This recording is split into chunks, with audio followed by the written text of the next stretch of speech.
This week, I've been attending the DFW Startup Week, which is an event. I don't know how long they've been hosting it, but it is hosted by the DEC. I believe it stands for Dallas Entrepreneurship Center, or maybe it's Economic Center. I don't know exactly, but it's shortened to the DEC, and it's been on the campus of SMU. I have, I really wasn't sure of what to expect in attending this, but it has been very insightful. It's been a good experience for me so far. I've been able to meet with a few people, talk about what they're doing, and also share what I'm doing.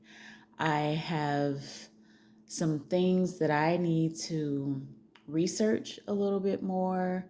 There are some things that I've learned that require me to dig a little bit deeper, and I'm loving it. I love the challenge.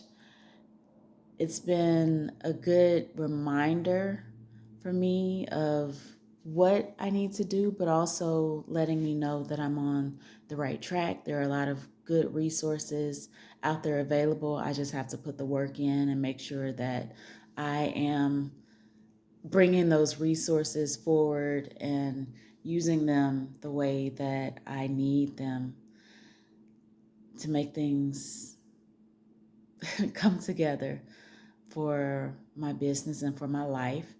And so I have been introducing myself to the people at this event as well as others recently. When people ask, "What do you do? What are you doing?" Or um, "Why are you here for a startup week?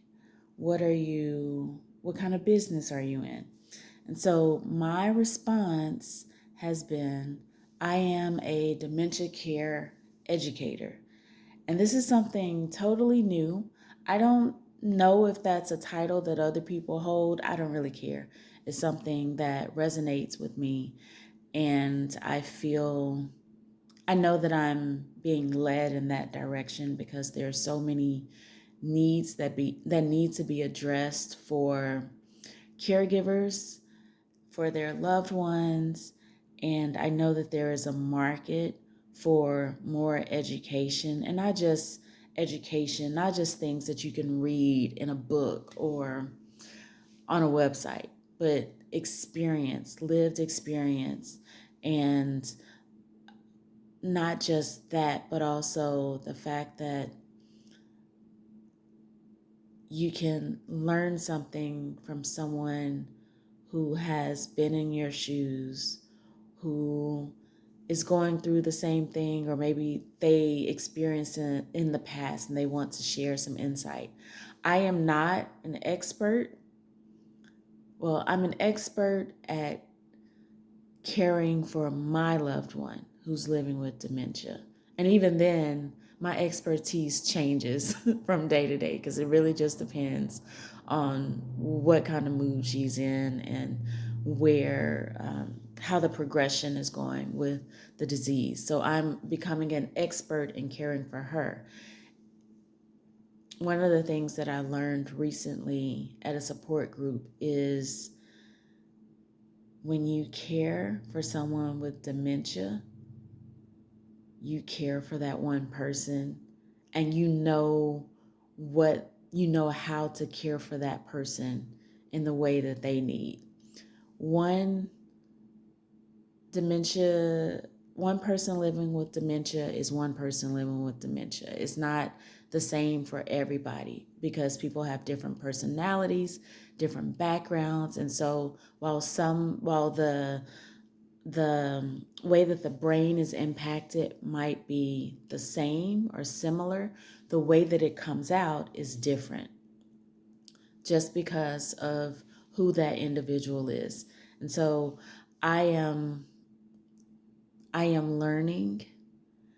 I'm continuing to learn. I am reading, I'm studying, I'm talking to other people to become better versed in how to communicate with people about dementia and really help make the path easier for someone who might be coming behind me or even next to me. Especially this week, since I've been at the event for DFW Startup Week, whenever I introduce myself as a dementia care educator, it sparks conversation.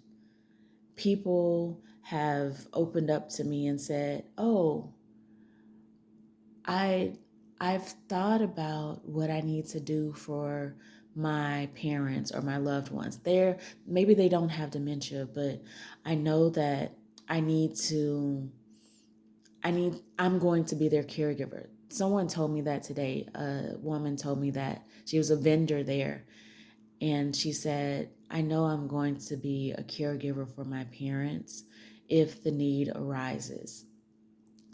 And the thing that I told her, as well as others, is right now, get your documents in order. Don't wait until there's a situation. Don't wait until there's an emergency. Don't wait until there's a diagnosis. You start noticing things. Don't wait. Right now, get the documents in order.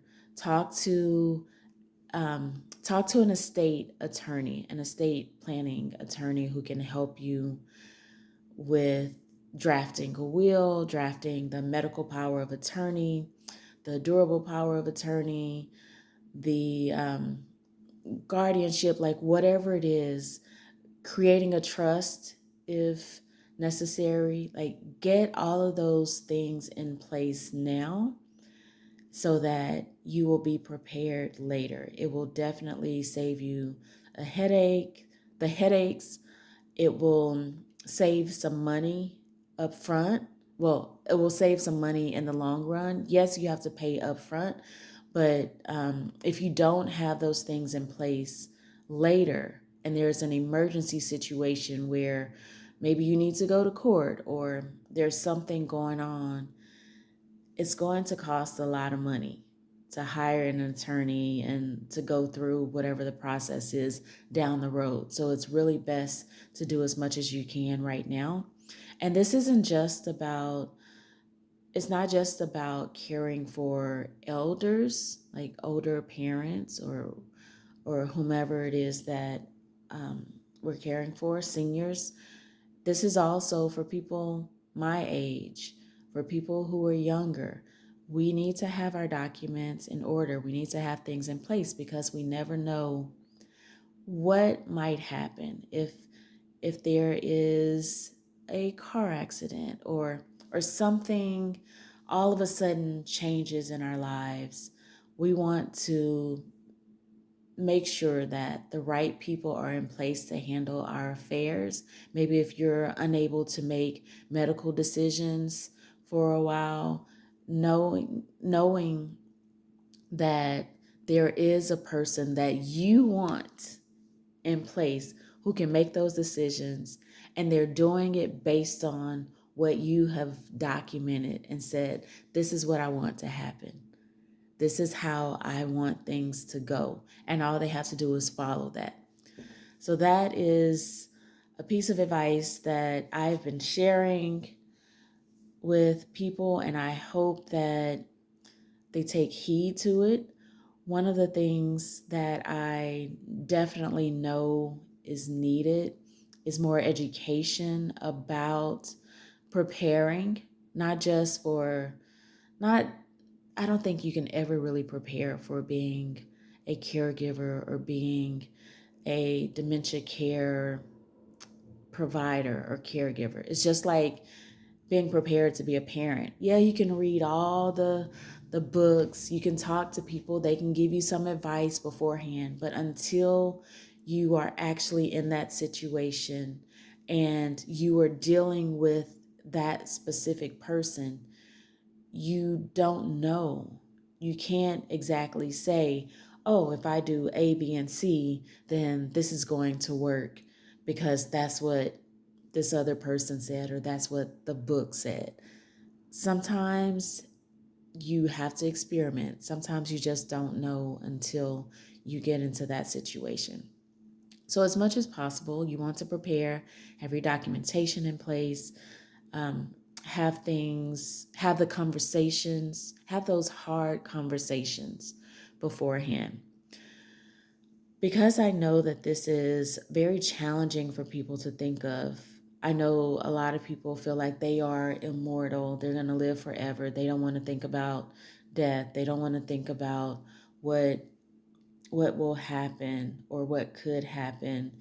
Even sometimes people only think of death, but what if you are incapacitated? What if, God forbid, you are diagnosed with dementia? Or what if you have a stroke or some accident that causes some issues and you're unable to care for yourself, whether it's temporarily or a permanent situation. So you want to have things in place for that. I know that because people have that fear of getting things in order, and sometimes people just feel overwhelmed. I know that there are some resources that I can offer. It's something that I've done in the past. I through my nonprofit organization, Amandla, offered a series called Legacy Building. And during that series, we talked about preparing your documents. We talked to an attorney who came and shared information with the audience about things that they need to have in place and things that they need to think about. We've talked about the different things that we should consider in our family so that we have peace during these different transitions in life, as much peace as possible, without leaving a mess behind that someone else has to clean up. And so I am planning to restart that series on legacy building because I know that there is a need for it. And so I'll be putting out some details soon about that. I have to figure out the scheduling and making sure that it's something that I can fully commit to the series and like having the special guests that are needed, the experts in the different areas that are needed for legacy building. I am I feel like I know that I am on the right path. I didn't choose this at all. Like nobody would ever choose it. However, I know that I have been chosen to be a caregiver in this season, and I have been chosen to share knowledge, resources, and experience with others to make the path a little bit easier for them and for the people that they care for. I'm looking forward to doing bigger and better things to make life easier for others and bring peace.